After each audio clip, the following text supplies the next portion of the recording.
मेरा नाम है मेमोज परवेज और तमाम देखने वालों को खुशामदीद और उस्मान भट्ट को भी खुशामदीद। कैसे हैं उस्मान भाई, ठीक है आप? अल्हम्दुलिल्लाह जी, सबको बहुत बहुत अस्सलाम वालेकुम। वालेकुम अस्सलाम ऑन बिहाफ ऑफ एवरीवन। और मुझे आपने आज सर ये बताना है, जो लास्ट टाइम आपको मैंने छेड़खानी की थी थोड़ी सी, कि आपने गाड़ियों पे नॉलेज थोड़ी लेके आनी है। तो क्योंकि हम हमारा जो प्यारा वतन पाकिस्तान है वो गाड़ियों में भी पीछे है, आपको पता ही है। दुनिया में गाड़ियां कहाँ से कहाँ है। हमारे मुल्क में 10 साल बाद एक नया मॉडल आता है जो कि दुनिया से 10 साल पीछे होता है कम से कम। तो आपने अब चीजें ऑब्जर्व की होंगी सऊदीया में बैठ के कि सड़कों पे गाड़ियां भी नई नई डिफरेंट। ठीक है, ऑल्दो यहाँ भी सब कुछ है अब, लेकिन फिर भी जितना मैंने कहा कि हम लोग काफी पीछे होते हैं, तो उसमें एक तो थोड़ा सा बताएं फर्क। सेकेंडली मैं आपसे ये भी पूछूंगा कि अगर आपका कोई एक्सपीरियंस हुआ हो या कुछ इधर देखा हो आपने, कुछ सेल परचेज का गाड़ियों का, वहाँ पे क्या सीन होता है। यहाँ पे भी जिस तरह हम 5 दिन में पुरानी गाड़ियां ले ली। अच्छा, आपने बड़ा इंटरेस्टिंग टॉपिक छेड़ा है। और एक तो ये है कि सबका ही एक तो पसंदीदा टॉपिक होता है ऑनेस्टली, कि गाड़ी तो आपको पता है आजकल ज़रूरत है। और जैसे कि आपने कहा है कि गाड़ियाँ जो है हमारी ऑल तो पाकिस्तान में भी आ रही हैं, लेकिन एक सबसे बड़ा फैक्टर ये है कि हमारे पास वही पुराने मॉडल चल रहे होते हैं। एक छोटी सी मिसाल आप होंडा सिटी की देख लें, 10 साल उन्होंने एक ही शेप चलाई, और जब लॉन्च की तो हमारा एक्सपेक्टेशन थी जो लेटेस्ट वर्जन चलने लगा है वो लॉन्च होगा, लेकिन उन्होंने बैक वाला वर्जन लॉन्च किया। और पता नहीं शायद अब 2 साल 3 साल बाद जो फेस लिफ्ट आया, और जब अगली शेप आ चुकी होगी बाहर। यहाँ पे ऐसा नहीं है। जितना मैंने ऑब्जर्व किया है कि यहाँ पे जो है ना सबसे लेटेस्ट मॉडल आता है, क्योंकि यहाँ पे मैन्युफैक्चरिंग तो कोई नहीं है और ना ही कोई सैम्पलिंग प्लांट है। ये सारा चीज़ इम्पोर्ट ही होती है, सारी गाड़ियाँ बाहर से ही आती हैं सारी गाड़ियाँ। लेकिन ये है कि सारी लेटेस्ट आती है, लेकिन क्योंकि ड्यूटीज़ नहीं है तो उस हिसाब से गाड़ियाँ यहाँ पे सस्ती हैं। हाँ, सिर्फ जैसे मैंने आपको लास्ट वीडियो में बताया था, वैट जो वैल्यू एडेड टैक्स 15% है, जो कि पूरी कॉस्ट पे लगता है आपका। फर्स्ट करो ₹1,00,000 की गाड़ी है तो उस पे 15,000 रियाल जो है, सऊदी हज़ार रियाल जो है, तो सऊदी रियाल जो है वो आपको पड़ेंगे। तो ये पहले नहीं होता था, ये चार मतलब कोविड में लगाया था, 19-20 में लगाया था इन्होंने, तो वो आपको सिर्फ वो कॉस्ट पड़ती है एक टैक्स से बना, अदरवाइज कोई टैक्सेस वगैरह भी उस तरह से यहाँ पे नहीं है। दूसरी बात हम जैसे करते हैं सेकंड हैंड कार्स की, तो हाँ बिल्कुल सेकंड हैंड कार्स की मार्केट तो डेफिनेटली है, लेकिन वो मोस्टली कैश भी आपको मिलती हैं गाड़ियाँ। मतलब मॉडल के हिसाब से होगी गाड़ी 30-35 हज़ार, मतलब मॉडल पे डिपेंड करता है, हज़ार रियाल से लेके वो आपकी डिपेंड करती है आप कैश पे लेना चाह रही हो या नहीं है। इसमें एक इंटरेस्टिंग फैक्टर ये भी है जो मुझे पिछले दिनों पता चला है कि कुछ बड़ी सिटीज़ में जैसे जद्दा हो गया और शायद रियाद वगैरह में भी ऐसा हो कि वहाँ पे कुछ ना आपको सेकंड हैंड गाड़ियाँ भी, जो शोरूम्स है ना, वो डिफरेंट बाय करके और उनको ठीक ठाक करके बेहतर हालत में करके तो वो आपको लीजिंग्स पे देते हैं। उनकी अपनी लीजिंग ओके। होती है, थोड़ी सी वो कॉस्ट उनकी ज़्यादा पड़ती है बनस्पत आप बैंक से अगर लीज करवाते हैं। लेकिन ये है कि आपको एक अच्छा ये पॉइंट मिल जाता है कि आपको सेकंड हैंड गाड़ियाँ भी लीज पे मिल जाती हैं, जिस पे आप ठीक है। मामूली डाउन पेमेंट कर दें या ना करना चाहें, वो डिपेंड अपॉन द कंडीशंस और मतलब आपकी जो भी फायदा फैक्टर होगा। जहाँ तक बात करते हैं हम नई गाड़ियों की, वो बहुत इंटरेस्टिंग फैक्टर है। वो क्या इंटरेस्टिंग फैक्टर, हमारे तो आपको पता है हमने बैंक से लीज़ करवानी हो तो पहले तो आपने बैंक जाना पड़ेगा आपको। ठीक है, पहले बैंक जाएँगे तो वो पहले पूछेगा, हाँ जी, पहले वो भी फिर एक डिबेट आई थी, इस्लामिक बैंकिंग है, कन्वेंशनल बैंकिंग है, फिर कितने साल की करानी है। और आपको पता है हमारा इंटरेस्ट रेट तो इतना हाई है कि हमें शायद मेरा ख़्याल है ₹1,00,000 की मिसालन गाड़ी जो है ₹10,00,000 की पड़ेगी शायद 5 साल के बाद। और आपको डाउन पेमेंट भी मिनिमम एक 20 से 25% करनी पड़ती है, जो कि मुझे याद पड़ रहा है। और उससे ज़्यादा ही आप करेंगे तो इधर यहाँ पे ये फैक्टर नहीं है। आप डाउन पेमेंट करना चाहें तो वेल एंड गुड, नहीं तो आप ज़ीरो डाउन पेमेंट के ऊपर आप जो है गाड़ी ले सकते हैं। और सबसे इंटरेस्टिंग फैक्टर ये है कि आपको बैंक वगैरह भी नहीं जाना, आपने शोरूम जाना है। लेट्स सपोज आप टोयोटा, हुंडई, किया, वट जो भी आपको गाड़ी पसंद है, आप उसके शोरूम जाते हैं, गाड़ी पसंद करते हैं, और उधर ही जो सेल्स रिप्रेजेंटेटिव होगा आप उससे बात करोगे कि यार मैं ये गाड़ी ले रहा हूँ।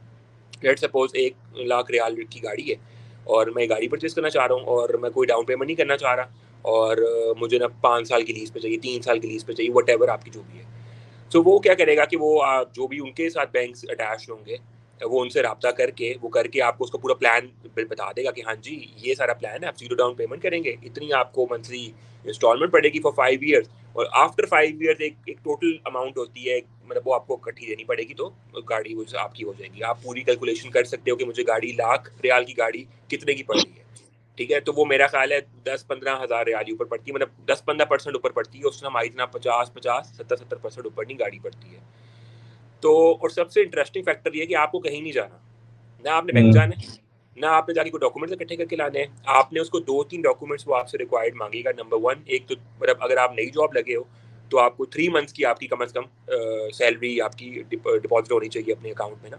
आप उधर कर रहे हो ओके। तो आप वो कंपनी का लेटर चाहिए होगा एक तो, आपको सैलरी स्लिप से सर्टिफिकेट चाहिए होगा, आपका ड्राइविंग लाइसेंस और आपका यहाँ पे अकामा जो कि आईडी कार्ड होता है यहाँ का सऊदी जो बेसिकली है वो आपको रिक्वायर्ड होगा। और एक आध कुछ और ऑफिशियल डॉक्यूमेंट होता है वो भी आपको ऑनलाइन ही मिल जाता है, मतलब आपको जाने की कहीं ज़रूरत नहीं है। आप अपने यहाँ पे जो पोर्टल्स बने हुए हैं, जो हम लास्ट टाइम डिजिटल इकोनॉमी की बात कर रहे थे, फर्दर इंशाल्लाह इस पे भी आगे हम जरूर वीडियो बनाएंगे। लेकिन मतलब उससे आप डाउनलोड कर लोगे और आप उसको प्रोवाइड कर दोगे, वो आपको बता देगा और सारी डॉक्यूमेंटेशन वो हैंडल करेगा। आपको किसी ठीक। ऑफिस नहीं जाना, आपको किसी के जाके साइन नहीं करने हैं। हाँ, जब वो कॉन्ट्रैक्ट रेडी हो जाएगा, सिर्फ आपने जो है जाके साइन कर देने, और जो भी अगर डाउन पेमेंट है तो आपने कर देनी है, नहीं है तो नहीं करनी है, और वो आपको बता देगा। और एक और सबसे फैक्टर, बात बहुत लंबा ही जवाब हो गया लेकिन उसका सबसे इंटरेस्टिंग फैक्टर ये है कि यहाँ पे गाड़ियाँ आपको वो नहीं इंतजार करना पड़ता 6-6 माह की बुकिंग चल रही है जी, 6 माह बाद होगी, या ऑन दे दें आप ये दे दें। ऑन देना मैक्सिमम, हाँ, मैक्सिमम स्टैंडर्ड टाइम जो है ना वो तकरीबन 10 डेज से 2 वीक्स है।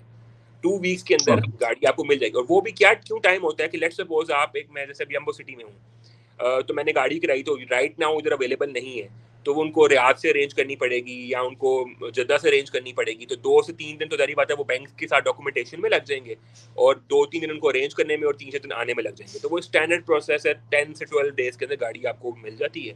और ठीक है। वो आपको फिर, और एक और फैक्टर ये है कि रजिस्टर भी गाड़ी वो करवा के देगा आपको। मतलब आपने वो ओके। उसको 700 रियाल आपको उसके प्लेट्स के पे करने हैं, दैट्स इट। और वो गाड़ी रजिस्टर्ड होगी, वो नंबर लगा के, नंबर प्लेट्स लगा के, सिर्फ और सिर्फ आप जब डिलीवरी देने जाओगे तो वो गाड़ी का कार्ड, जिसको यहाँ पे इस्तेमारा कहते हैं बेसिकली, जैसे तो हमारे आपने में दोबारा दफ्तर नहीं जाना वहां पे कि जाके जी हम गाड़ी की कुछ, हमने जी मैंने अप्लाई बताया करनी है, है। आपने सिर्फ 3 दफा विजिट करना है शोरूम। नंबर 1 आपने गाड़ी सेलेक्ट करते हुए, नंबर 2 आपने डॉक्यूमेंट साइन करते हुए, और नंबर 3 आपने गाड़ी की डिलीवरी लेनी है। उस टाइम उस गाड़ी की नंबर प्लेट्स लगी होंगी, आपने सिर्फ जाके गाड़ी पकड़नी है, रजिस्ट्रेशन को पकड़ना है, साइन करने, गाड़ी लेके घर आ जाना है। तो दैट्स सबसे इट, ये अच्छी सब। बात ये है कि वहाँ पे बैंक और जो कि कार फाइनेंसिंग जिससे भी हो रही है और इसके अलावा जो रजिस्ट्रेशन जो करने वाली जो भी अथॉरिटी है वो सब आपकी उस डीलरशिप के साथ इंटीग्रेटेड है। और एग्जैक्टली। चीज़ें सिंपलीफाइड है, चीज़ें सिंपल हैं, कोई इन्होंने कॉम्प्लिकेशंस नहीं रखी हुई है हमारी तरह के पहले आप जाओ जी बैंक जाओ वहाँ पे मिन्नत तरले करो उनके डॉक्यूमेंट, फिर बस सरकारी माहौल है 20 दिन में आपका काम होगा। गाड़ी बुक होगी, गाड़ी बुक हाँ, होके आपको छह हाँ, महीने लग जाएंगे। वो फिर कहेगा, उसके बैंक बाद वाला आपको कहेगा जी रजिस्ट्रेशन हमने करने में फिर लाइनों रीजनल, में लगना है। बैंक वाला कहेगा हमने रीजनल हेडक्वार्टर भेजा है, रीजनल कहेगा हमने हेडक्वार्टर भेजा है। वो 15 दिन आप हाँ वाली बात जलालत करके आपको अप्रूवल्स में लगेंगे, और सारा काम होता रहेगा। बिल्कुल, एक्साइज एक्साइज के ऑफिस में जाके फिर आपने लाइनों में लगना है और फिर वो आपको वहाँ पे एजेंटों के साथ डील करनी पड़ेगी कि यार मेरा काम करा दो पहले करा दो।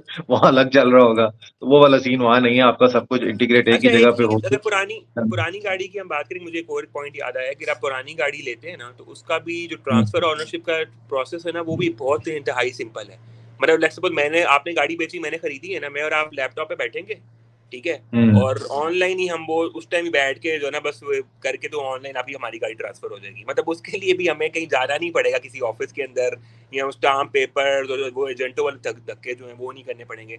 वो सिंपल एक गाड़ी ठीक की है। पहले इंस्पेक्शन होती है, जो कि तकरीबन हर नई गाड़ी की तकरीबन हर 2 से 3 साल बाद होती है मेरे ख्याल में, पुरानी गाड़ी की तो हर साल होती है शायद ना। तो वो हम्म। जो है ना आपको वो करवानी पड़ती है, अगर वो आपकी अप टू डेट है, नहीं है तो वो करवा लो आप। और उस पर सारे पॉइंट पे चेक करते हैं, हाँ जी गाड़ी बिल्कुल ठीक है, और अगर कोई प्रॉब्लम हो तो आप गाड़ी ऑन रोड नहीं ला सकते हो, ठीक है। और वो ठीक है। करके उसके बाद आप बस आप अपना करवा लेते हो। तो मतलब सिस्टम्स बहुत सिंपल हैं, जो कि मेरे ख्याल में हर जगह पे होने चाहिए। और ये ठीक। पाकिस्तान में भी सर हम अडॉप्ट कर सकते हैं, कोई इतनी बड़ी रॉकेट साइंस नहीं है। और आपको पता है कि नादरा जो है, जो कि आज से 20-25 साल पहले बना था डेटाबेस का सबसे बड़ा, जिसको कई मुल्कों ने कॉपी की और हमसे लेके कॉपी की है, वो अगर हम वो बना सकते हैं तो मेरे ख्याल में ये छोटे छोटे सिस्टम्स करना कोई बड़ी बात नहीं है। यहाँ पे सऊदी भी जो है, मोस्टली इन्होंने कोविड के अंदर या कोविड के बाद सारे सिस्टम सर लेके आए हैं। तो उससे पहले इधर भी कोई इतना बहुत मतलब काम नहीं था, ये सारा एप्स वगैरह सर सिस्टम्स नादरा को नादरा हमारा कॉपी हुआ है, एयरलाइन हमने सिखाया है लोगों को, इकोनॉमी भी चलानी हमने सिखाई है मुल्कों को, लेकिन आज हम कहाँ हैं और ये लोग सब कहाँ हैं। तो उसकी बेसिक वजह वही है कि हम लोगों के जो पता नहीं कहना चाहिए कि नहीं, लेकिन खाते जो चल रहे हैं ना बीच बिहाइंड द कर्टन्स जो लोगों के, वो सब बंद हो जाएंगे ना अगर चीजें आसान कर दी। अब नादरा के पास इस टाइम रिकॉर्ड आपका आज के जमाने में आपको, मैं अगर कोई चीज इस फोन में कहीं से कुछ चीज कोई भी चेंज करूंगा किसी चीज के साथ इंटीग्रेट होगी तो वो उसको मेरी डिवाइस तक दे देगा कि यार ये इस डिवाइस पे हुआ है। तो आज के जमाने एग्जैक्टली। में हम एकदम पीछे हैं कि ये क्या हम गाड़ियां यहाँ से रजिस्टर नहीं कर सकते ऑनलाइन बैठ के? हमें क्यों जाना है?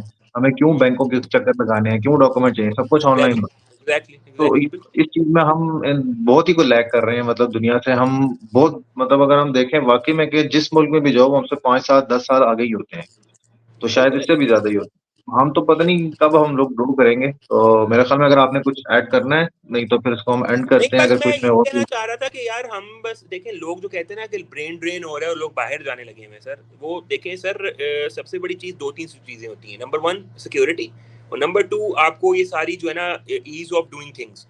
ठीक है, लोगों को बाहर इस मिलने लगेंगे, लोग इसलिए बाहर जा रहे हैं, वरना कोई शौक से अपना मुल्क छोड़ के नहीं जाता सर। ठीक है, वहाँ पे लेकिन ये चीज़ अगर हमारे में पाकिस्तान में भी प्रोवाइड होना शुरू हो जाए तो मेरे ख्याल में लोग शायद उस तरह से ज़्यादा जाने का नहीं सोचेंगे जितना कि लोग अब सोचने लगे हैं।